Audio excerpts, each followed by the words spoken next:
بسم اللہ الرحمن الرحیم۔ شروع اللہ کے نام سے جو بڑا مہربان نہایت رحم والا ہے۔ نبی رحمت صلی اللہ علیہ وسلم کی شان، مقام، عزت، عظمت، رفعت اور سیرت کے حوالے سے گزشتہ خطبہ میں کچھ باتیں بیان ہوں۔ اللہ تعالیٰ کے ہاں سب سے بڑا منصب جو ہے وہ منصب رسالت ہے۔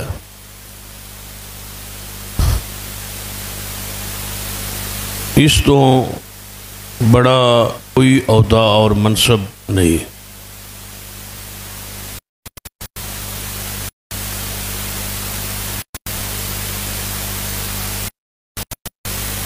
باقی سارے عہدے سے کم ہے۔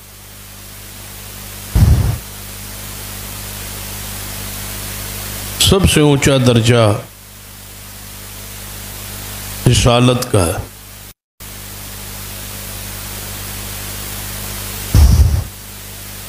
اور رسالت کے لیے چننا اور انتخاب اللہ کا حق ہے۔ جس کو چاہے منتخب کرے، جس کو چاہے رسالت سے نوازے۔ بہت سارے رسول آئے، لیکن سب سے آخر میں جناب محمد مصطفیٰ صلی اللہ علیہ وسلم تشریف لے آئے۔ آپ اللہ کے رسول ہیں۔ اسی واسطے کلمہ طیبہ اندر سب سے بڑے اونچے منصب کا اقرار ہے کہ محمد الرسول اللہ، محمد صلی اللہ علیہ وسلم اللہ کے رسول۔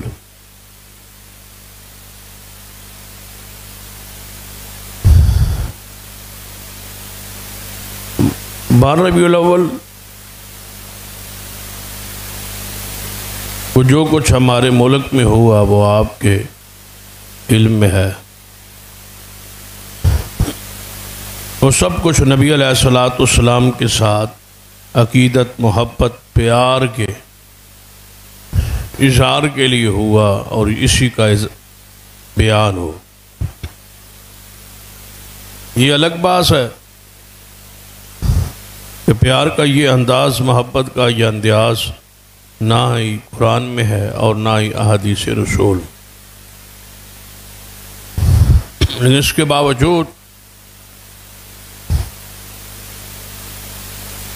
بعض لوگوں نے اس دن کو منایا اور خوب منایا اور اس کا چرچا کیا، اور جو کچھ ہوا کروڑوں اربوں روپے اس پہ خرچ ہو۔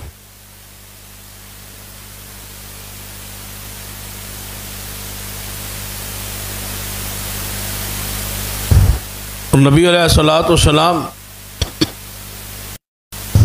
کی آمد کو، تشریف آوری کو مرحبا کہا گیا۔ بعض نے بلایا، بعض نے مرحبا کہا کہ آپ کی آمد مرحبا ہے، آپ تشریف لے آئے۔ لیکن حیرانگی اس بات پہ ہے کہ بلانے کے بعد اور آ جانے کے بعد ساری قوم اپنے آپ میں اپنے کاموں میں مصروف ہو گئی ہے، اور رسول اللہ صلی اللہ علیہ وسلم کو بلا کے بٹھا کے اب یہ نہیں کہنے والا کہ آپ کیوں تشریف لائے، کس لیے تشریف لائے۔ ویسے بھی عقلی طور پر بھی دیکھ لیں، غور کر لیں کہ مہمان تشریف لے آئے، اس کو بٹھانے کے بعد پوچھتے تو ہے نا آپ کس لیے تشریف لائے اور کیوں آئے، آنے کا مقصد کیا ہے۔ لیکن یہاں غالباً کوئی ایسا رواج نہیں، بلا کے بٹھا کے سر آمد مرحبا کہہ گئے۔ اب قوم ساری اپنے اپنے کاموں میں مصروف۔ رسول اللہ صلی اللہ علیہ وسلم تشریف لے آئے، لیکن آئے کس لیے؟ قرآن پاک اس حوالے سے پڑھی کہ سرور کائنات محمد رسول اللہ صلی اللہ علیہ وسلم رسول کی حیثیت سے آئے۔ یہ سب سے اونچا درجہ ہے، اونچا منصب ہے۔ اور اتنا بڑا درجہ اور اتنی بڑی شان کہ نبی علیہ الصلوۃ والسلام کی ذات اور درجات کیا ہیں کہ آپ امام الانبیاء ہیں، آپ رسولوں کے قائد ہیں، امام ہیں۔ نبی علیہ الصلوۃ والسلام نے اپنی شان خود بیان فرمائی، میں قیامت والے دن میرے ہاتھ میں حمد کا جھنڈا ہوگا اور اس پر میں فخر نہیں کرتا، میں ساری آدم کی اولاد کا سردار ہوں گا لیکن میں اس پہ فخر نہیں کرتا، میں سارے رسولوں کا قائد ہوں گا لیکن میں اس پہ فخر نہیں کرتا، میں آدم کی ساری اولاد کا سردار ہوں لیکن اس پہ فخر نہیں کرتا، قیامت والے دن سارے انبیاء میرے جھنڈے کے نیچے ہوں گے لیکن میں اس پہ فخر نہیں کرتا۔ شان دیکھے، مقام دیکھے کہ آپ سارے جہانوں کے لیے رحمت، فضائل دیکھے، ورفعنا لک ذکرک کے مقام پر آپ فائز، لیکن کام دیکھے، ذمہ داری دیکھے، ڈیوٹی دیکھے کہ سب سے درجہ اونچا ہے، سب سے شان زیادہ ہے، لیکن مشن ذمہ داری کیا ہے، ڈیوٹی کیا ہے؟ اگر شان سب سے زیادہ ہے تو پھر ذمہ داری بھی سب سے بڑی ہو، اور ذمہ داری کیا ہے؟ قرآن پاک کے الفاظ فرمایا رسلا مبشرین و منذرین لئلا یکون للناس علی اللہ حجہ۔ اللہ تعالیٰ سارے رسولوں کو اس لیے بھیجتا ہے کہ جا کے وہ خوشخبریاں دیں اور لوگوں کو ڈرائے، تاکہ قیامت والے دن سارے مخلوق پر اللہ کی طرف سے حجت قائم ہو جائے۔ کوئی بندہ یہ نہیں کہہ سکتا مجھے تو ڈرانے والا، سمجھانے والا کوئی نہیں آیا تھا، بلکہ قیامت والے دن اللہ تعالیٰ کی طرف سے پوچھا جائے گا الم یاتکم نذیر، تمہارے پاس کوئی نذیر نہیں آیا تھا؟ الم یاتکم رسول منکم، کیا تمہارے پاس اللہ کی طرف سے رسول نہیں آئے؟ تمہارے پاس کوئی ڈرانے والا نہیں آیا تھا؟ اللہ تعالیٰ کا یہ قانون ہی نہیں ہے کہ ڈرائے بغیر، حجت قائم کیے بغیر کسی کو عذاب دے، پہلے حجت قائم کرتا، رسولوں کو بھیجتا ہے، نبیوں کو بھیجتا ہے، اور وہ نبی اور رسول جا کے اپنی اپنی قوم کو ڈراتے ہیں، سمجھاتے ہیں، اور آخرت کے حوال سارا کچھ بیان کرتے ہیں۔ نبی علیہ الصلوۃ والسلام اتنے اونچے درجے پر ہو کے کام کیا ہے، کیا ہے کہ آپ اللہ کے رسول ہیں، اللہ کی طرف سے پیغمبر ہیں، اللہ کی طرف سے قاصد ہیں، اللہ کی طرف سے ڈرانے والے اور ڈر سنانے والے اور خوشخبری اور بشارت دینے والے، اللہ کی طرف دعوت دینے والے، بلانے والے، جنت کی طرف بلانے والے اور جہنم سے ڈرانے والے ہیں محمد مصطفیٰ صلی اللہ علیہ وسلم۔ یہ آپ کی ذمہ داری، جتنا اونچا درجہ ہے ذمہ داری بھی اسی درجے کی، جتنی شان ہے۔ اب آپ دیکھیں کہ یہ ڈرانا، یہ قوم کو سمجھانا، یہ واعظ کرنا، یہ تبلیغ کرنا، یہ علم پڑھنا اور پڑھانا، یہ خطبے دینا، سننا سنانا، یہ تقاریر کرنا اور واعظ کرنا، کتنا عظیم ہستیوں کا کام، یہ ان سے اونچا ہے ہی کوئی، اور وہ کون ہے؟ انبیاء اور رسول۔ ان کی یہ ذمہ داری، ان کا یہ کام ہے، ان کا یہ فریضہ ہے۔ قرآن پاک کے الفاظ وَمَا نُرْسِلُ الْمُرْسَلِينَ إِلَّا مُبَشِّرِينَ وَمُنْذِرِينَ، کہ ہم صرف رسولوں کو بھیجتے ہی اس لیے ہے، ہمارے بھیجنے کا مقصد یہ ایک ہے کہ وہ جا کے خوشخبریاں دیں اور جہنم سے لوگوں کو ڈرائے۔ انبیاء کے آنے کا مقصد ہی ہے۔ تو کیا یہ ذمہ داری سرور کائنات محمد رسول اللہ صلی اللہ علیہ وسلم نے پوری نہیں کی؟ آپ نے پوری کی۔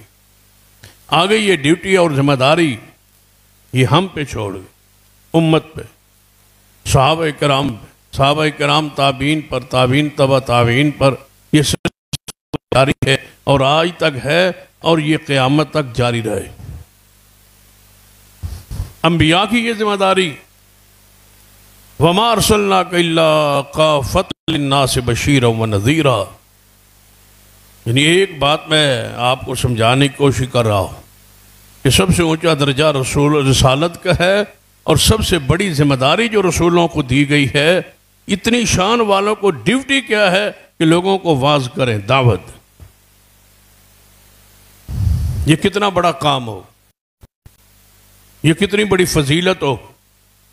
یہ پروگرامز، یہ جلسے، یہ دعوت، یہ پروگرام، یہ تبلیغی پروگرام، یہ دروس، یہ خطبات، آج علماء اور اساتذہ اور واعظین و خطباء کی ذمہ داری. لیکن بنیادی طور پر اللہ نے سب سے بڑے عہدے رسالت کو لیے جن کو چنا، اللہ نے یہ ڈیوٹی اور ذمہ داری ان کی لگائی. ذمہ داری کو ان کی طرف سے ملنے والے جو مقام اور درجہ ہے اور ذمہ داری ہے، جو ڈیوٹی ہے، اس کو آج خطباء اور علماء سنبھالے. بنیادی طور پر یہ ذمہ داری رسولوں کی، رسولوں کے بعد اس امت کے علماء کو یہ نصیب ہوئی. یہ غور کریں کہ رسول اللہ تو آئے، لیکن آئے کس لیے؟ 23 سال کا عرصہ ہے محمد مصطفیٰ صلی اللہ علیہ وسلم کی نبوت کا اور وعظ کا، تبلیغ کا. اس 23 سالوں کو پڑھیں کہ نبی علیہ السلام کیا کیا. جس کے لیے آئے تھے اس کو سمجھے. تو گئے، آئے تو 1450 سال ہو گئے. قوم کو ابھی صرف یہ اسی کی فکر ہے کہ آپ تشریف لے آئے، اسی پر خوشی ہے، اسی پر کود رہی ہے، اسی پر ناچ رہی ہے، اسی پر کمکمے اور لائٹیں اور روشنیاں اور گلیاں سجا رہی ہے کہ حضور تشریف لے آئے. بھائی وہ آئے بھی صحیح اور آ کے تشریف بھی لے.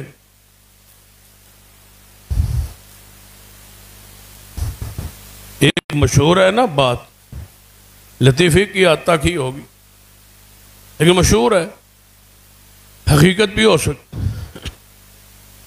یہ ماہ محرم تھا اور سارا ملک اور علاقے اور راستے بند.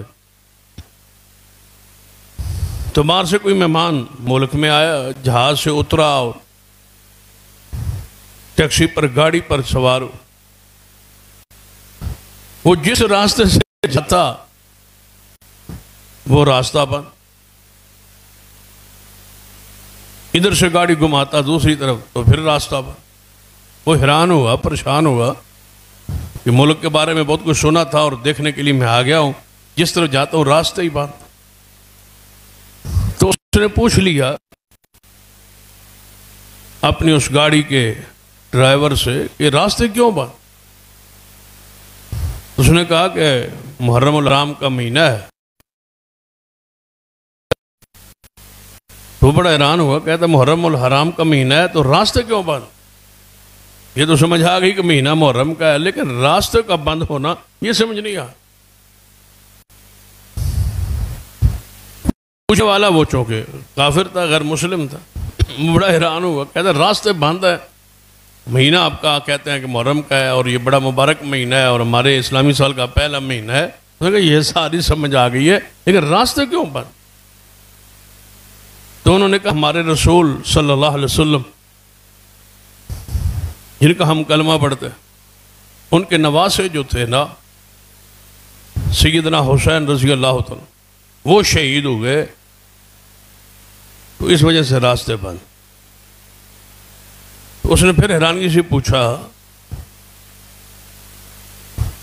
کہ تمہارے رسول کے نواسے شہید ہو گئے تو پھر راستے کیوں بند؟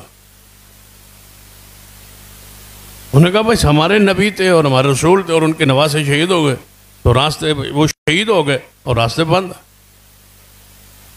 اس نے بڑی حیرانگی سے پوچھا کہ یہ واقعہ کب ہوا ہے؟ اس نے سمجھا وہ کل کہیں یہاں پاکستان میں کوئی مسئلہ بن گیا، یہ کب ہوا ہے؟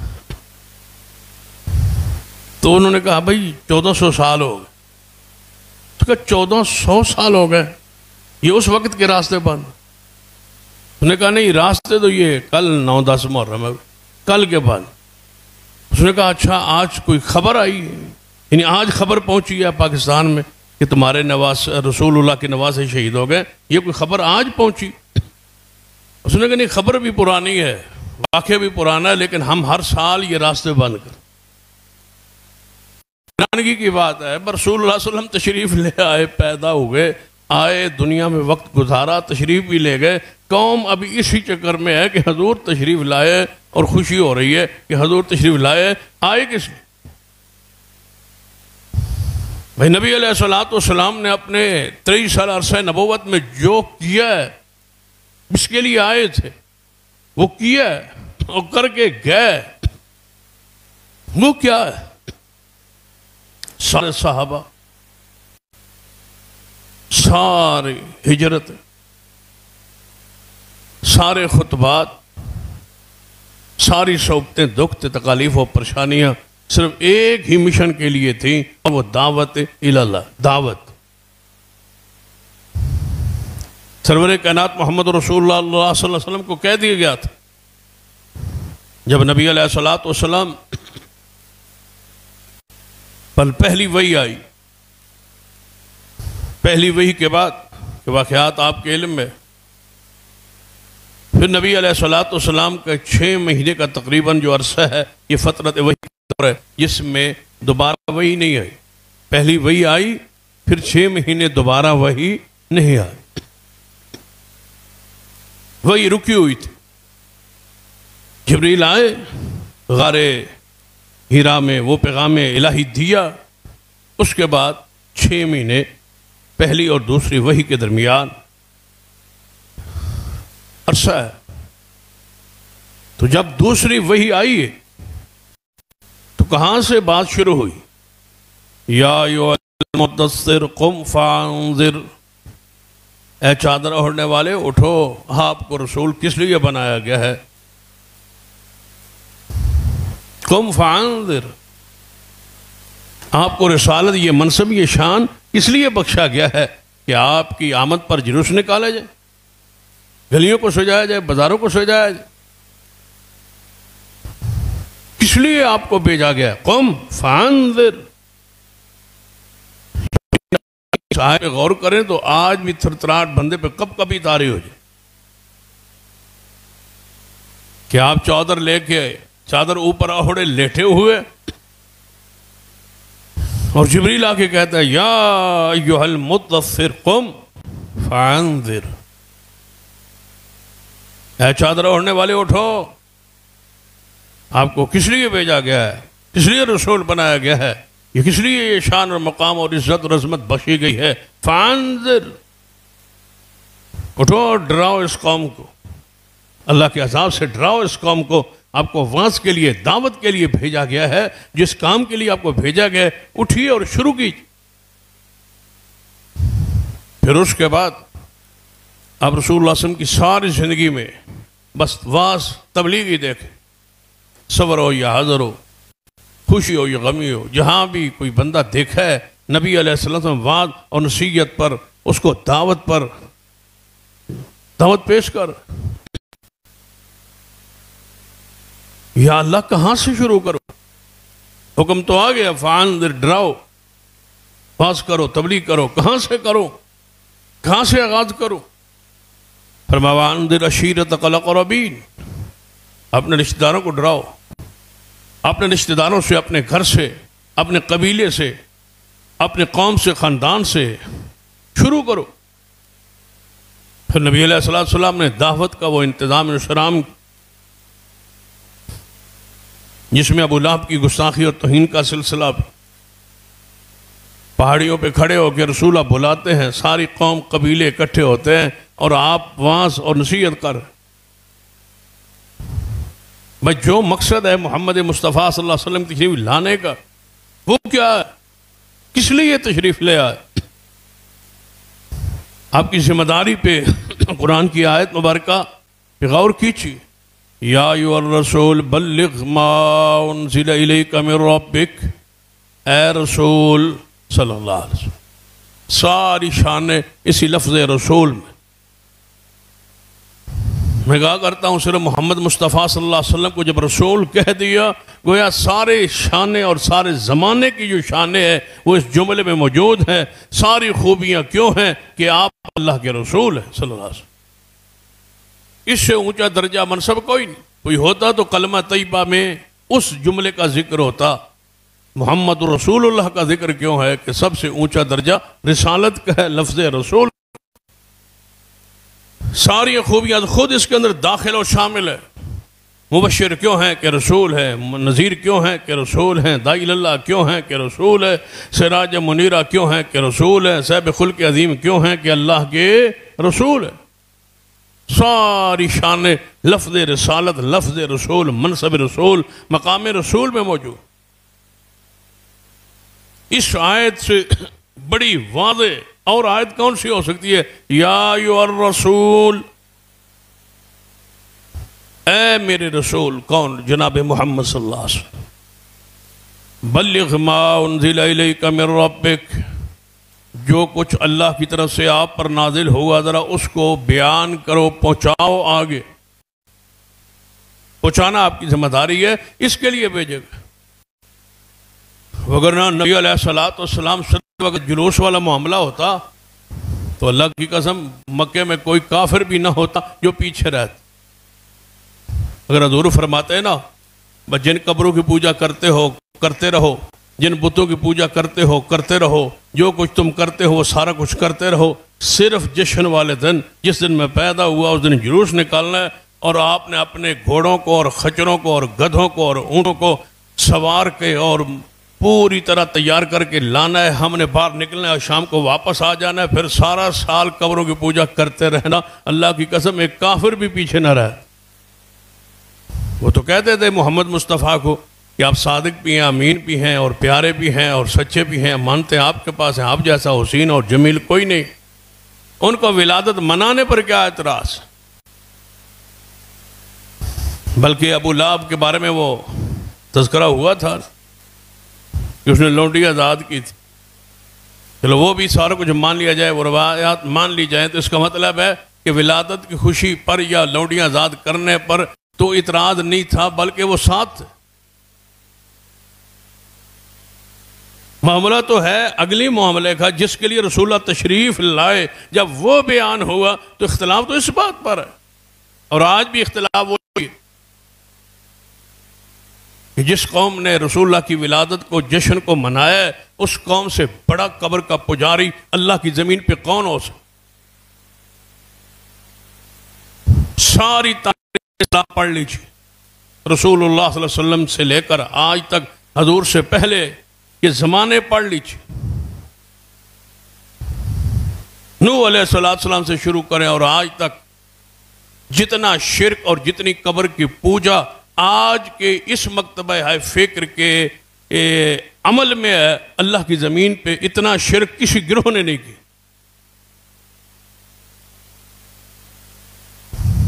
یہود و نصارہ کافر تو ہیں ہی ہیں، مشرک بھی ہے، شرک بھی کرتے تھے، لیکن وہ بدنام صرف کفر کی وجہ سے ہوئے کہ رسول اللہ کی رسالت پر ایمان نہیں لائے، باقی شرک میں تو ان سے وہ بہت پیچھے۔ وہ گندے تب ہے، کافر تب ہے کہ ایمان نہیں لائے محمد مصطفیٰ کی رسالت پر، ایمان لے آتے اور قبر کی پوجا کرتے رہتے تو انہیں پوری جفی پانی سی باسی ہکا پھرا، بھائی بھائی کوئی اختلاف نہیں ہے آپ کو اور ہمارا۔ وہ کلمہ پڑھ لیتے اور جو کچھ کرنا چاہتے تھے وہ کرتے رہتے۔ اذا مات فیہم الرجل الصالح بنوا علی قبرہ مسجدا، یہ کرتے رہتے۔ اتخذوا قبور انبیاء مساجدا، یہ سب کچھ وہ کرتے رہتے، کلمہ پڑھ کے کرتے رہتے۔ تو یہ ساتھ جرم ان سے یہ ہوا، قصور یہ ہے کہ کلمہ پڑھے بغیر یہ عیسائی یہودی رہنے کے ساتھ ساتھ وہ شرک کرتے، اور یہ کلمہ پڑھ کے کرتے۔ کیا رسول اللہ صلی اللہ علیہ وسلم کی قبر کو چوکوں چوراہوں پہ بنا کے پوجا نہیں گئے، تعظیم نہیں کی گئی؟ رسول اللہ کی قبر کو عید کا ذریعہ، میلہ اور ٹھیلے کا ذریعہ نہیں بنایا، بس جس لیے آپ آئے تھے سراسر اس مشن سے تو آپ بالکل الگ ہیں، ہٹے ہوئے، اور جشن منا کے اور دن یاد کر کے اور منا کے خاموش ہے۔ پتہ ہی نہیں ہے کہ حضور کو بلایا تھا، حضور تشریف لائے۔ اب حضور سے پوچھے نا کہ حضور کس لیے آئے، سرکار آ گئے مرحبا کہہ کے پھر اندر دروازے بند کر کے تو نہیں نہ بہندا، پھر حضور کو پوچھیندا اب حضور تشریف لے آئے ہو تے مرحبا تہاڈی آمد تے لیکن ہن تھن دسو با کس لیے آئے؟ فرمایا یا ایھا الرسول بلغ ما انزل الیک من ربک، اے رسول جو کچھ آپ کی طرف نازل ہوا ہے ذرا اس کو پہنچاؤ آپ. اور اگر آپ نے ایسا نہ کیا، اگلی بات اس پہ ذرا غور کریں. وَإِن لَّمْ تَفْعَلْ فَمَا بَلَّغْتَ رِسَالَتَهُ، اگر آپ نے ایسا نہ کیا، اگر آپ نے جو کچھ آپ کی طرف آیا نہ پہنچایا اور دین کی دعوت نہ دی، فما بلغت رسالتہ، آپ نے اپنے رسول ہونے کا حق ادا نہیں کیا. رسالت کا مقصد یہ ہے کہ آپ پہنچائیں جو کچھ نازل ہو. پہنچانے پر تکلیفیں آئیں، دکھ آئیں اور آتے ہیں، آج بھی ہیں اور شروع سے لے کر آج تک ہے، اور یہ اللہ کی سنت ہے اور یہ طریقہ رہا ہے شروع سے. جب بھی خالص دین کسی نے پہنچایا ہے اس کو مارے پڑیے، اس کو دکھ اٹھانے پڑے، اس کو اپنے اور پرایوں کا غم سہنا پڑا. یہ طریقہ آ رہا ہے. لیکن ہو دعوت خالص، خالص نہ ہو، بندوں کے لوگوں کے ماتھے کی تیوریاں دیکھ کے حالات کے ساتھ معاملات کے ساتھ چل کے ان کے مطابق واعظ نصیحت کیا جائے. جس مکتبے کے لوگ ہوں، جس ذہن کے لوگ ہوں، جس ذہن کا مجمع ہو، اسی انداز میں بندہ ڈھال جائے، انہی رنگ میں رنگا اپنے آپ کو رنگ کے بیان کر، پھر کس نے ناراض ہو. مثلا فوتگی کا اجتماع ہے، کل کا اجتماع ہے، 7ویں کا اجتماع ہے، 40ویں کا اجتماع ہے، عرس کا اجتماع ہے، آپ اس میں بیٹھ کے اسی انداز میں گفتگو شروع کر دیں تو کس نے ناراض ہونا؟ سب نے خوش ہونا. انہوں نے کہنا اے جا بندہ تو لبے ہی نہیں. لیکن اجتماع کوئی ہو، بات وہ ہو جو قرآن اور حدیث کی ہو، دعوت خالص اور کھری صاف اور ستھری ہو، پھر دیکھتے ہیں لوگ آپ کو کیسے آپ کو پھول پھینکتے، آپ یہ پیسے لٹاتے آپ. فما بلغت رسالتہ، محمد مصطفیٰ سے بڑا اخلاق والا کون ہو سکتا ہے؟ وہ خالص دین بیان کریں تو لوگ پتھر پھینکیں، اور آپ خالص دین بیان کریں تو لوگ پھول پھینکیں. کچھ معاملہ گڑبڑ تو ہے. وہ گڑبڑ آپ میں کہ آپ نے لوگوں کے حالات کو دیکھ کے اور واقعات کو دیکھ کے پھر یہ فیصلہ کیا ہے کہ میں کیا بیان. میرے محبوب آپ بیان کریں، لوگ مخالفت کریں گے، لیکن ہوگا کہ واللہ یعصمک من الناس. بس آپ نے ڈرنا نہیں ہے، لوگوں سے بچانا یہ ہماری ذمہ داری. ابھی آپ اکیلے ہیں، صحابہ ساتھ نہیں، آپ کم ہیں، تعداد میں کم ہیں، قلیل ہیں، تھوڑے ہیں، وہ زیادہ ہے، سب کچھ ان کے پاس ہے، آپ کے پاس کچھ نہیں ہے. بیان کریں، بچائیں گے ہم. پھر نبی علیہ السلام کے ساتھ جو اللہ نے وعدہ کیا پورا کیا. 17 مرتبہ حملے ہوئے مصطفیٰ پر شہید کرنے کے لیے. اللہ نے حملے میں محمد مصطفیٰ کو محفوظ رکھا. انہوں نے پروگرام بنایا، واللہ خیر الماکرین، اللہ نے بھی پروگرام بنایا. انہوں نے بڑے بڑے تدبیریں کی ہیں. رسول اللہ فرماتا ہے ہم نے بھی تدبیریں کی. ہم سے پھر بہتر تدبیر کرنے والا کون ہو سکتا؟ وہ مارنے آتے تھے، ہم بچا کے محمد مصطفیٰ کو لے جاتے. 17 مرتبہ حملے ہوئے، ہر حملے میں اللہ نے مصطفیٰ کو محفوظ رکھا ہے. اللہ کا یہ وعدہ تھا. پھر اتنے آپ نے اعلان کیا میرے صحابہ جاؤ، جو میرے بار حفاظت کے لیے کھڑے ہو، تمہاری بھی ضرورت نہیں ہے. اللہ نے مجھے ذمہ داری خود اٹھا لی کہ اللہ مجھے بچائے. یا ایھا الرسول بلغ ما انزل الیک من ربک. بھئی رسول اللہ آئے تو کس لیے؟ بس اسی چیز پہ غور کرے کہ سب سے اونچا درجہ لے کے آئے، لیکن کام کیا کی؟ وہ کہنا حضور علیہ السلام کی شان کو، مقام کو، حسن کو، جمال کو پڑھیں تو بتائیں کہ ایسی ہستی جس کے بارے انس بن مالک فرماتے ہیں، انس بن مالک رضی اللہ تعالیٰ فرماتے ہیں میں رسول اللہ صلی اللہ علیہ وسلم کے ہاتھ کو پہ ہاتھ رکھا تو اللہ کی قسم اتنا کوئی ریشم نرم نہیں جتنے محمد مصطفیٰ کی ہتھیلی نرم تھی. بتائیں ایسی ہستی پر خود سنبھال کے تو رکھنا ہوتا، ایسی ہستی کو تو بٹھا کے رکھے جن کا حسن اور جمال اتنا ہو کہ دیکھنے سے بھوک اتر جائے، تھکاوٹ ختم ہو جائے۔ صحابہ کرام آنکھ بھر کے رسول اللہ صلی اللہ علیہ وسلم کے حسن کا روب، چہرے کا روب، روحانیت اور روب اس قدر تھا کہ آنکھ بھر کے دیکھنا چند لمحات وہ برداشت نہیں کرتے تھے۔ رسول اللہ کو دیکھا آنکھیں جھکا لیتے۔ حسن پر اتفاق ہے کہ محمد مصطفیٰ جیسا حسین اللہ کی مخلوق میں کوئی نہیں۔ تو ایسی ہستی کو تو سنبھال کے رکھتے ہیں بھائی، ایسی ہستی کی تو پیروں پر مٹی نہیں لگنے دیتے۔ لیکن وہ کون سا دکھ ہے جو محمد مصطفیٰ صلی اللہ علیہ وسلم پر نہیں آیا؟ سب سے اونچا درجہ دے کے اور سب سے زیادہ حسن دے کے اللہ نے سب سے بڑی ذمہ داری جو لگائی ہے وہ دعوت دین کی ہے کہ دین بیان کرو۔ کس لیے یہ قرآن، کس لیے نبوت دی آپ کو؟ تبارک الذی نزل الفرقان علی عبدہ لیکون للعالمین نذیرا۔ اے محمد مصطفیٰ آپ پر قرآن نازل کیا ہے اس لیے کہ آپ سارے جہانوں کے لیے ڈرانے والے بن جائیں، ڈرائیں اس کو۔ فذکر انما مذکر، نصیحت کریں آپ، مذکر ہے، نصیحت کرنے والے، یہ شان، یہ مقام، یہ ذمہ داری ہے آپ۔ ادعو الی سبیل ربک بالحکمہ والموعظۃ الحسنہ۔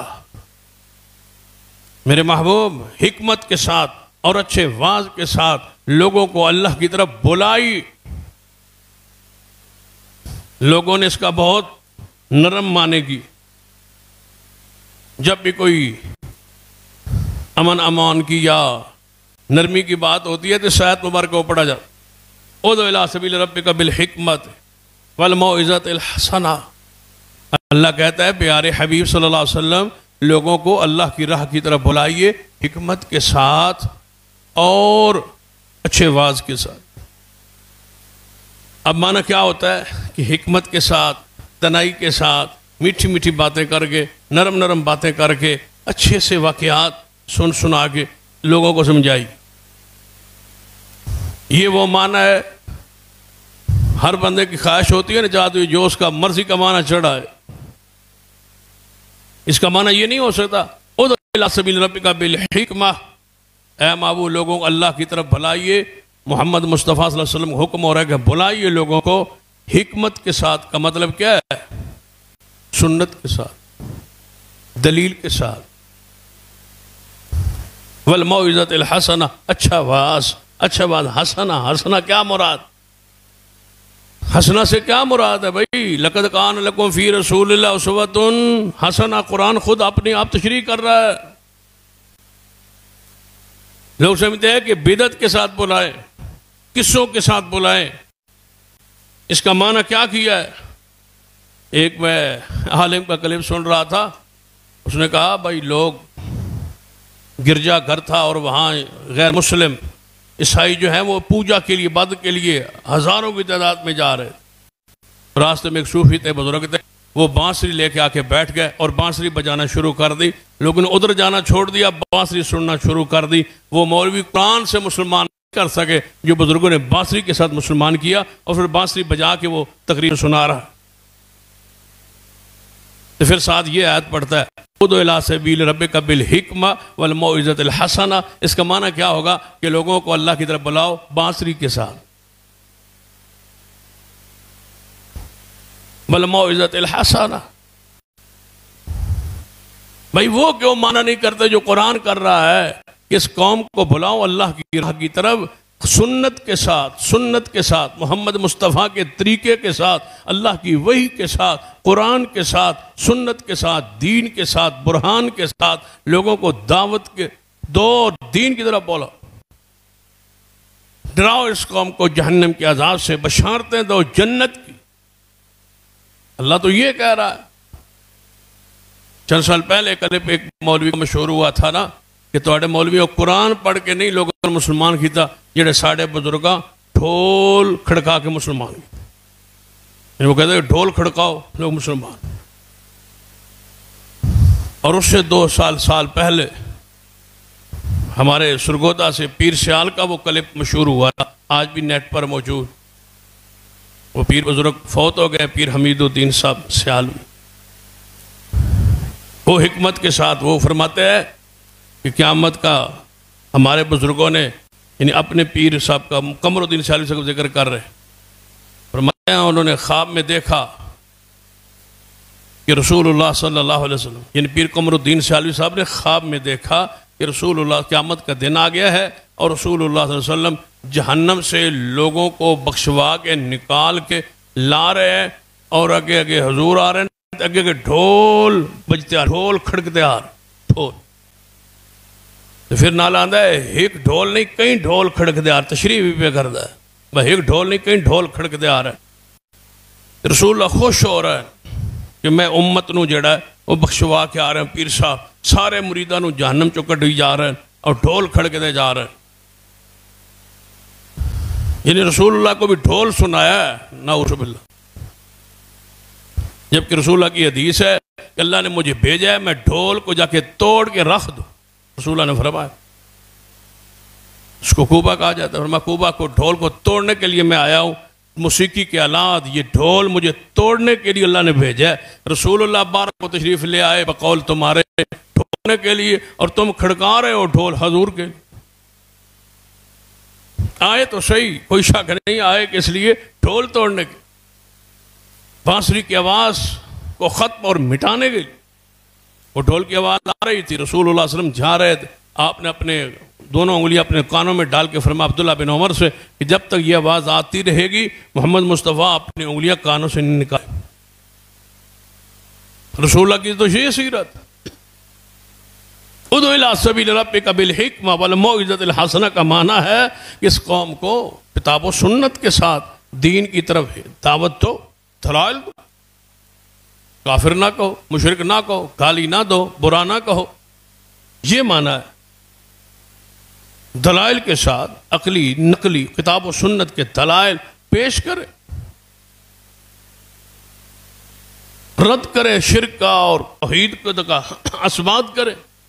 فذکر بالقرآن، قرآن کیا کہتا ہے؟ فذکر بالقرآن، اس قوم کو محبوب نصیحت کیجئے، کس کے ساتھ؟ بالقرآن، قرآن کے ساتھ۔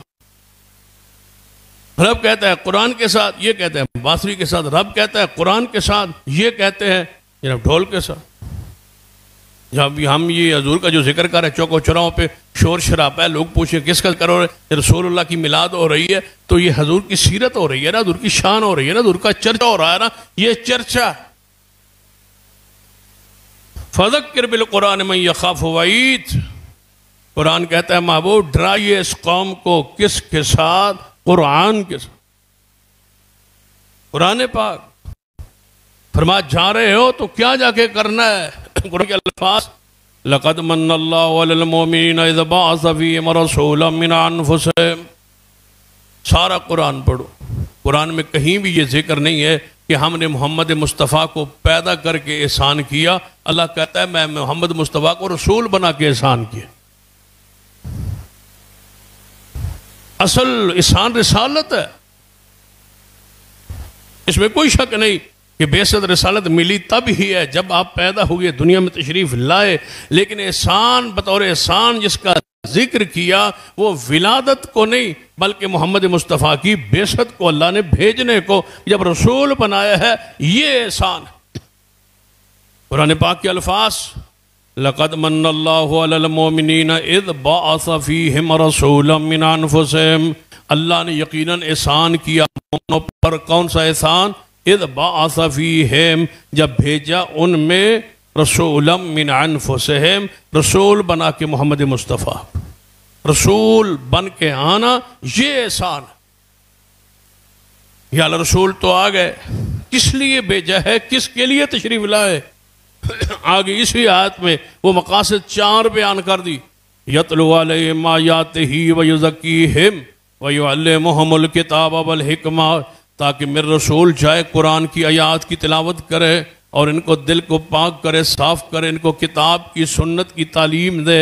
وَإِنْ قَانُوا مِنْ قَبْلُ لَفِي ضَلَالٍ مُبِينٍ، آپ کی آمد سے پہلے وہ سارے کھلی گمراہی میں تھے، ہم نے محمد مصطفیٰ کو بھیج کے اس گمراہی سے نکالنا چاہا کس کے ذریعے؟ کتاب و حکمت کی تعلیم کے ذریعے اور تزکیہ کر کے اور ان کو قرآن سنا کے ان کو پاک کرنا چاہا، گمراہی کو ختم کرنا چاہا۔ یہ کیسے ہو سکتا ہے کہ رسول اللہ کے زمانے سے جو پہلے کھلی گمراہیاں تھیں وہ قرآن اور حدیث سے ختم ہوں اور آج گمراہی کسی اور چیز سے اور شے سے ختم ہو؟ یہ نہیں ہو سکتا۔ آج بھی صفائی اسی کے ساتھ ہوگی جس کے ساتھ صفائی محمد مصطفیٰ نے کی تھی۔ جس شے سے معاشرے کو، قوم کو، گھروں کو، دلوں کو محمد مصطفیٰ نے سنوارا، اسی چیز سے آج بھی اسی نسخے سے یہ قوم سنورے۔ کوئی نیا نسخہ نہیں یہاں آزمایا جا سکتا اور نہ ہی وہ کرامت ہو سکتا۔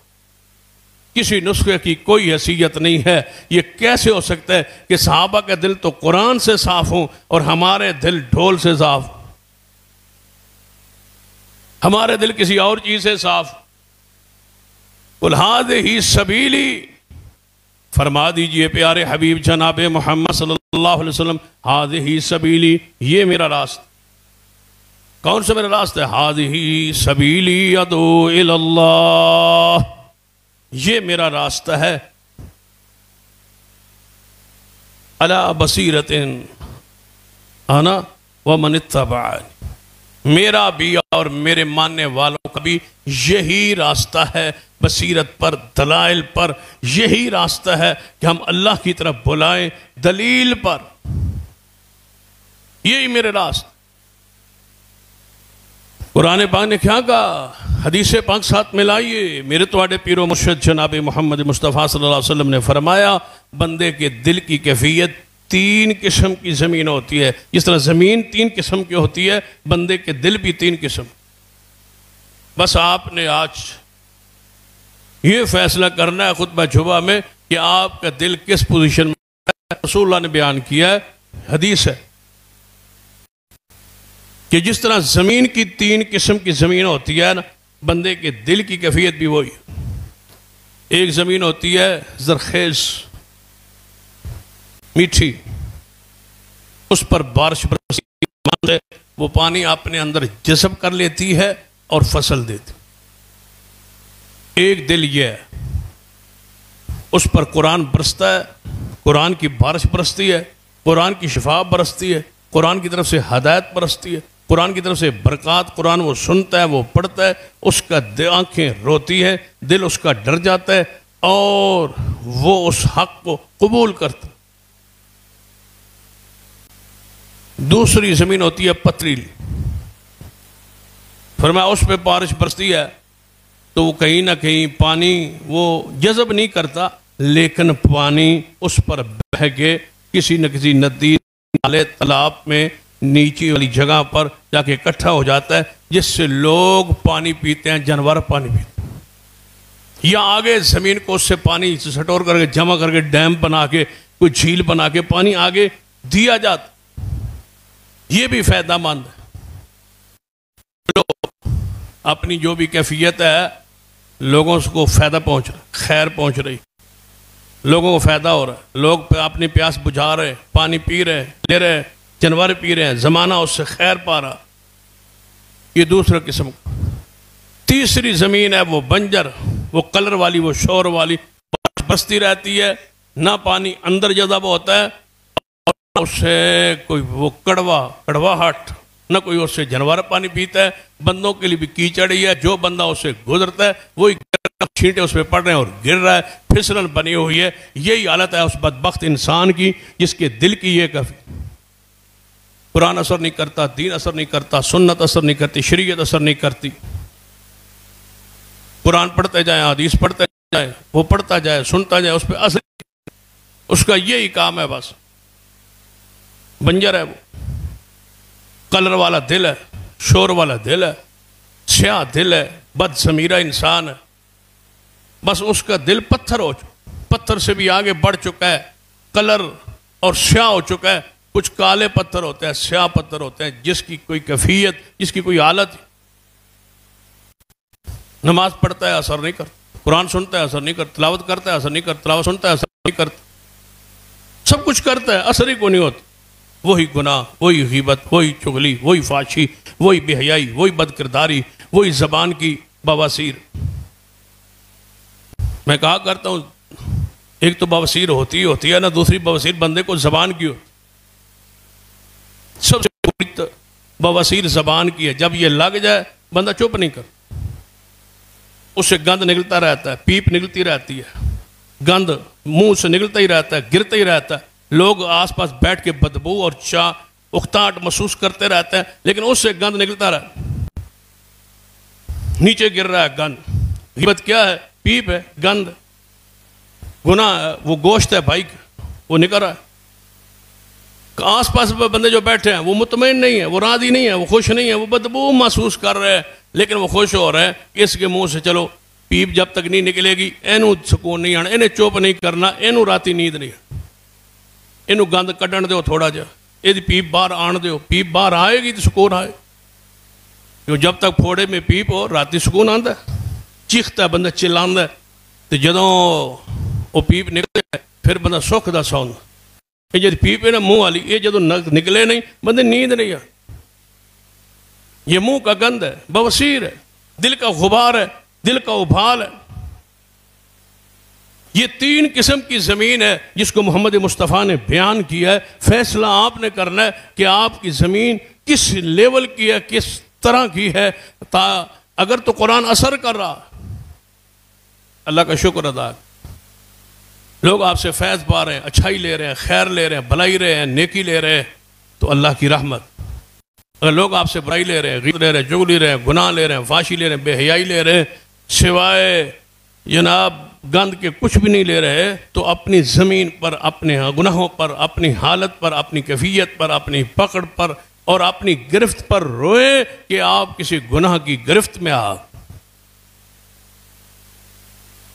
سرور کائنات محمد رسول اللہ صلی اللہ علیہ وسلم کی سیرت کو پڑھیں اس حوالے سے کہ آپ دائی کی حیثیت سے تھے.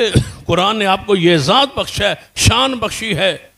یا ایھا النبی انا ارسلناک شاہدا ومبشرا ونذیرا وداعیا الی اللہ باذنہ وسراجا منیرا. اے میرے پیارے حبیب جناب محمد مصطفیٰ صلی اللہ علیہ وآلہ وسلم، ہم نے بھیجا آپ کو شاہد بنا کے، مبشر بنا کے، نذیر بنا کے. یہ ساری صفات کا تعلق محمد مصطفیٰ کی ذات کے ساتھ ساتھ لوگوں کے ساتھ تعلق جڑا ہوا ہے. شاہد کس کے لیے؟ لوگوں کے لیے. مبشر کس کے لیے؟ عوام الناس کے لیے. نذیر کس کے لیے؟ عوام الناس کے لیے. وداعیا الی اللہ باذنہ وسراجا منیرا. اور ہر وقت اللہ کی طرف بلانے والے کون؟ جناب محمد صلی اللہ علیہ وسلم. یہ اہل ایمان کا کام ہے. آج یہ ذمہ داری علماء خطباء کی، واعظین. کبھی آپ اس لحاظ سے سوچے نا کہ پاکستان میں اپنے ملک کے حوالے سے سوچتے کہ جنہوں نے یہ ماہ ربیع الاول میں جشن منایا اور یہ خوشی منائی اور یہ سارا کچھ کیا، بدعات خرافات کی، ان کے مقابلے میں ہمارے علماء، ہمارے مدارس، ہمارے خطباء، ہمارے واعظین کتنے کم ہیں. تعداد محلے میں دیکھ لیں ہم کتنے ہیں اور باقی جو ہے فرقے وہ کتنے. تعداد میں ہم ان کے مقابلے میں کتنے؟ بہت کم، بہت کم. تعداد میں پر ہم کتنے کم ہیں. مساجد کو دیکھ، پورے محلے میں چاہیں فرقی ہیں، اور کتنی مسجدیں ہماری ایک ہی ہوگی نا، ہماری تو ایک ہی ہے. محلے کی سطح پر یہ بات کہہ رہا ہوں، پھر اس کو شہر کی سطح پر سمجھے، پھر اس کو صوبے کی سطح پر، پھر ملک کی سطح پر، پھر دنیا کی سطح پر. پہلے یہاں سے شروع ہونا کہ ہم مساجد کے لحاظ سے، دارس کے لحاظ سے، تعداد کے لحاظ سے دوسرے فرقوں کے مقابلے میں ہم کتنے کم. اس کمی کو، اس تعداد کو دیکھ کے پھر فیصلہ کریں کہ 12 ربیع الاول کے جشن میں اور جلوس میں آبادی کے لحاظ سے جتنے محلے میں لوگ رہتے ہیں ان میں سے کتنے بار تھے، کتنے بار لوگ. میں سمجھتا ہوں جتنے محلے میں دیگر فرقوں کے مقابلے میں ہماری تعداد جتنی کم ہے، اس سے بھی کی تعداد کے مقابلے میں باہر میں نکلنے والے اس سے بھی کم تھے. یعنی ہماری جو تعداد ہے نا پورے محلے میں، پھر پورے شہر میں، پورے صوبے میں، پورے ملک میں، اس سے بھی کم اسی مکتبہ ہائے فکر کے لوگ اگر 100 ہیں تو باہر نکلنے والے 4%، 5%، 10% سے زیادہ سے زیادہ آپ کہہ لیں 10% لوگ باہر نکلے ہوں گے. 90% لوگ باہر نہیں نکلتے. وجہ اب غور کریں کہ ہماری دعوت میں اللہ نے کتنی خیر رکھی، ہماری دعوت میں کتنی قوت اور طاقت اور بصیرت اور حکمت اور دلائل ہیں کہ دنیا ان کی تعداد میں اکثریت کے باوجود، ان کے ساتھ منسلک ہونے کے باوجود، ان کے اس مسئلے سے، اس جشن سے 10% انہی کے لوگ ان سے مطمئن نہ ہوتے تو سارے نکلتے. اور سارے اگر نکل کھڑے ہوں، پھر ذرا غور کریں، اگر سارے نکل کھڑے ہوں، ایک بندہ بھی گھر میں نہ رہے تو پھر بار روڈ کی جشن کی صورت کیا ہو؟ صرف ہم رہ جائیں باقی سارے نکل کھڑے ہوں، صرف ہمارے گھر رہ جائیں باقی سارے نکل کھڑے ہوں، مرد بھی، عورتیں بھی، بچے بھی سارے کھڑے ہو جائیں، باہر نکل آئیں، پھر کیفیت کیا ہو؟ اس کا مطلب ہے ان کے اپنے گروہ کا 10% سے زیادہ ان پر بندے مطمئن نہیں ہے. یہ ہے ہماری دعوت کی بصیرت اور دلائل کہ لوگ باوجود اس کے کہ ہمارے مدارس، مساجد، علماء، خطباء، واعظین کم ہے، لیکن اللہ نے ہماری دعوت میں یہ تاثیر رکھی ہے کہ لوگ سنتے بھی ہیں، سمجھتے بھی ہیں، اور ان کی ساری فضولیات کو لوگ کہتے ہیں کہ ان پر دلیل کوئی نہیں ہے، سوائے عقل والا، شعور والا بندہ یہ کام نہیں کرتا، وہ نہیں نکلتے. یہ ہے وہ مقابلے میں کتاب و سنت کی وہ دعوت، وہ بصیرت، وہ دلائل جس کو اللہ نے غلبہ دیا. ہم غالب نہ صحیح، لیکن ہمارے مسلک کے دلائل غالب ہیں پوری دنیا. ہر سی عقل بندہ غور کرتا ہے، سوچتا ہے یار جو یہ کہہ رہے ہیں یہ ٹھیک ہے، جو وہ کہہ رہے ہیں نہیں ٹھیک. لگتا ہے ان کا کھانے پینے کا کوئی معاملہ ہے، یہ ٹھیک نہیں ہے، جو یہ دعوت دے رہے ہیں یہ ٹھیک نہیں.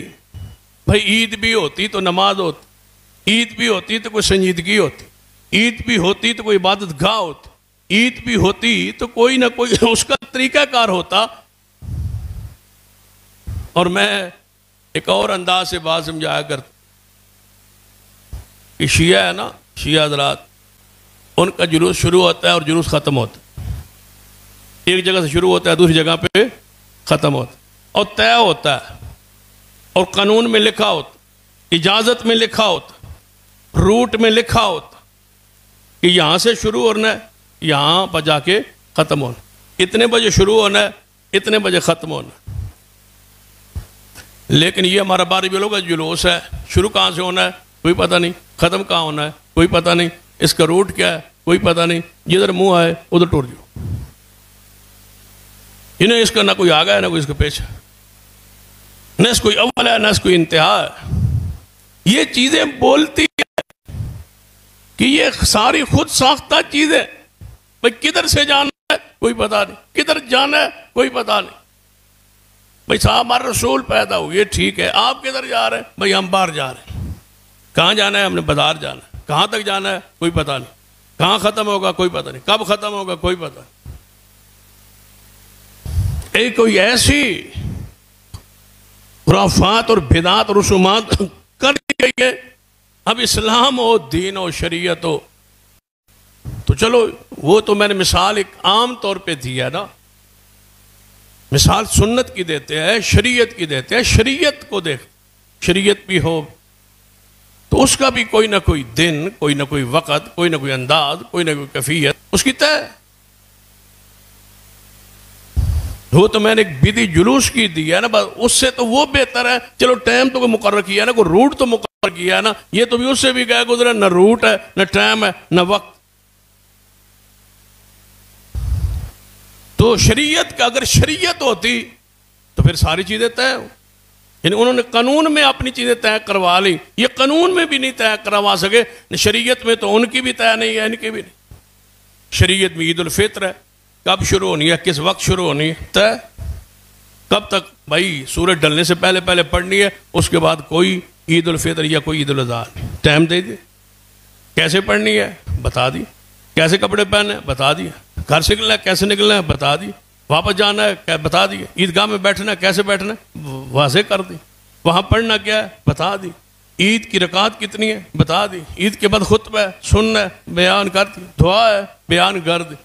آپ کی عید ہے کیا کرنا ہے کوئی پتہ نہیں، کرنا کیا ہے بھائی کوئی پتہ نہیں ہے. بازار جانا ہے جس نے پتا بازار جانا ہے، باہر نکلنا ہے، گھوڑے تے چڑھنا ہے، گھوڑا نہ لبے تو رکشے چڑھنا، رکشا نہ لبے تو موٹر سائیکل چڑھنا ہے، جی موٹر سائیکل لب جائے تو پچھوں سلنسر کٹ دے بنا، تو جی وہ کوئی نہ لبے تو پھر ایویں ٹرالی تے چڑھ جانا، ٹرالی نہ لبے تو ٹرک تے چڑھ جانا، جی ٹرک نہ لبے تو پھر گڈی تے چڑھ جانا. کرنا کی کچھ پتہ نہیں، اللہ کی قسم اس قوم کو کچھ پتہ نہیں. محمد مصطفیٰ صلی اللہ علیہ وسلم کا دین حضور نے کی فرمایا، آپ فرمایا میرا دین ایسا دے کے جا رہا ہوں جس کے دن سے زیادہ راتیں روشن. محمد مصطفیٰ ایک ایک چیز طے. اسلام حج کب شروع ہوگا کب ختم ہو، کہاں سے چلنا ہے کہاں جانا، مینا پہنچنا ہے، مزدلفہ میں پہنچنا ہے، جناب آپ نے عرفات پہنچنا، عرفات میں کب سے واپسی شروع ہونی، کیسے آنا ہے، مزدلفہ میں کیا کرنا ہے، مینا میں کیا کرنا ہے، کب پہنچنا ہے، کتنے دن رہنا ہے، کیا کرنا ہے. جو عبادت ہو وہ طے، جو بدعت ہو وہ طے ہی نہیں، پتہ ہی نہیں کہ اس کا اول کیا ہے آخر کیا ہے، کرنا کیا ہے کچھ پتہ نہیں. ہر پنڈ ہر بستی ہر شہر ہر محلے ہر ملک کی الگ الگ ہے، جائیں ہر ملک کی الگ ہے. بدعت کی یہ دلیل ہے کہ ہر گلی ہر محلے دی وکھری ہوئی. اور میں نے کئی مرتبہ بار بھی دوستوں تقریروں میں جلسوں میں یہ بات کہی اور لوگوں نے پریکٹیکل اس کو کیا. میں نے کہا بھائی سوال ایک دفعہ آیا کہ یہ جو اذان سے پہلے مروجہ صلاۃ پڑھتے ہیں الصلاۃ والسلام علیکم یا رسول اللہ، یہ حدیث میں ہے. میں نے کہا بھائی حدیث میں تو یہ تو بات طے ہے، ان کو بھی پتا ہے، سب کو پتا ہے، زمانے کو پتا ہے کہ حدیث میں کوئی نہیں، حدیث میں نہیں ہے. اب یہ ہے اسلام میں دین میں یا نہیں؟ میں نے کہا بڑا آسان سا طریقہ ہے، ایک ہی اذان کا طے کر لو. مثلا زور کی اذان ہے اس کو طے کر لو. آپ بھی بشک آپ میں سے کوئی بندہ تجربہ کرنا چاہے تو کر لو. مثلا آج جمعہ ہے تو عشاء کی اذان طے کر لیں، مغرب کی کر لیں، عصر کی کر لیں.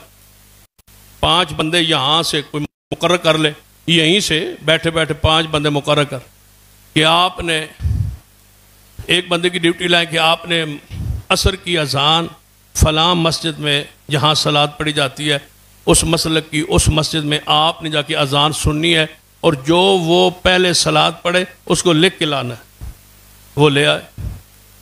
دوسرا بندہ اس مسجد میں، تیسرا بندہ تیسری مسجد میں، چوتھا بندہ چوتھی مسجد میں، پانچواں بندہ پانچویں مسجد میں. ایک محلے کی ایک مسلک کی 5 مسجدوں میں 5 بندے بھیجے. اگر 5 صلاۃ اذان سے پہلے جو پڑھیں وہ لکھ کے لائیں، وہ آئیں اور کاپیاں میرے سامنے رکھیں. اگر 5 کی مل جائیں تو میں آپ کی بات مان. 5 کے الفاظ نہیں ملیں گے،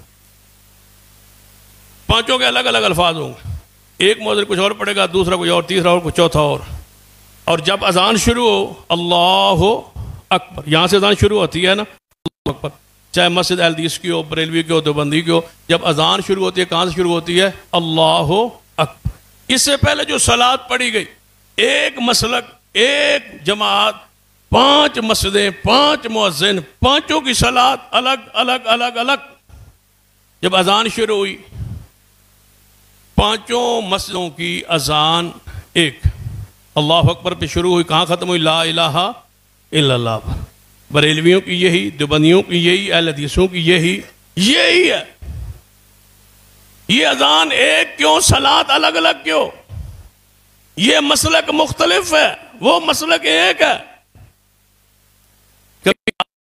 کچھ عقل سے سوچ لے، یہ مسلک مختلف ہے، ایک بریلوی ہے، دوسرا دیوبندی ہے، تیسرا اہل حدیث ہے، تینوں مؤذن ہیں، تینوں کی اذان کے الفاظ ایک ہے. ایک مسلک ہے، ایک محلہ ہے، 5 مساجد ہے، 5 مؤذن ہے، صلاۃ الگ الگ کیوں ہے؟ اسی لیے کہ یہ بنائی گئی ہے اور یہ اذان محمد کے سینے پہ اتاری گئی. جو آسمان سے آئے وہ ایک ہوتی ہے، انٹرنیشنل ہوتی ہے، بین الاقوامی. سنت پوری دنیا میں ایک ہوتی، بدعت ہر بستی، ہر شہر، ہر گلی کی الگ الگ الگ ہوتی. اب کہتے ہیں جی اس وقت جشن کا انداز اور تھا، کیونکہ اس وقت لیٹا شیٹا کون آئی ہیں، رقص کون آئے تو ہون. اور میں کہتا ہوں اس وقت عید الفطر اور عید الاضحیٰ 1450 سال پہلے عید الفطر یہی تھی جو آج 1450 سال پاکستان میں ہے. عید الاضحیٰ وہی تھی جو آج ہے، اذان وہی جو آج ہے، وہی جو آج ہے، حج وہی حضور کے زمانے میں جو آج ہے. سارے مسائل وہی، انٹرنیشنل طور پر، بین الاقوامی طور پر، قدیم سے لے کر آج تک، رسول اللہ سے لے کر آج تک ساری چیزیں ایک جیسی چلتی آ رہی ہے. یہ واحد عید ہے جو کہتے ہیں اس دور میں اور تھی، آج اور ہے، ہر دور میں الگ الگ تھی. اس کا مطلب ہے اس کو تبدیل کیا جا رہا ہے حالات کے ساتھ، بدعات کے ساتھ، خرافات کے ساتھ، ضرورت کے ساتھ، روٹی کے ساتھ. اس کو تقسیم کیا جا رہا ہے. جو بدعت ہو وہ الگ ہوا کرتی ہے، جو سنت ہو پوری دنیا میں ایک. اگر اس طرح سمجھ نہیں آئی، آسان لفظوں میں سمجھاتا ہوں. ہم تشہد، آخری تشہد میں کیا پڑھتے ہیں؟ درود پڑھتے ہیں نا، اللہم صلی علی محمد وعلی آل. یہی یہاں امریکہ میں جائیں، وہ انگریز جو انگریزی بولتے ہیں مسلمان، لیکن انگریزی میں درود نہیں پڑھتے. درود کس میں پڑھتے ہیں؟ نماز میں اور عربی میں. یہی اللہم صلی علی محمد. اہل عرب بھی یہی، اہل عجم بھی یہی.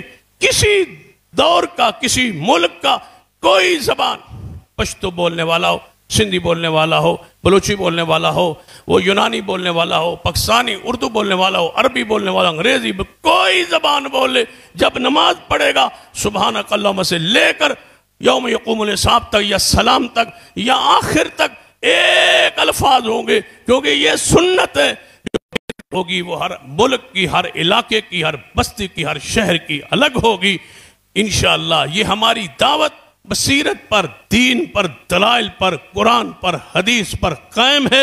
اسی کے لیے محمد مصطفیٰ تشریف لائے تھے. آپ نے دعوت دین کا حق ادا کیا. حضور کی ذمہ داری دین کو پہنچانا تھا، آپ نے پہنچایا ہے اور دین کو ہم سنبھال کے بیٹھے. حضور نے دین کیسے پہنچایا، کہاں کہاں پہنچایا ہے، اس پر تفصیل آئندہ خطبات میں ہوگی. اللہ سے دعا ہے اللہ عمل کی توفیق بخشے. اقول قولی ھذا واستغفر اللہ لی ولکم ولسائر المسلمین وآخر دعوایا الحمدللہ رب العالمین.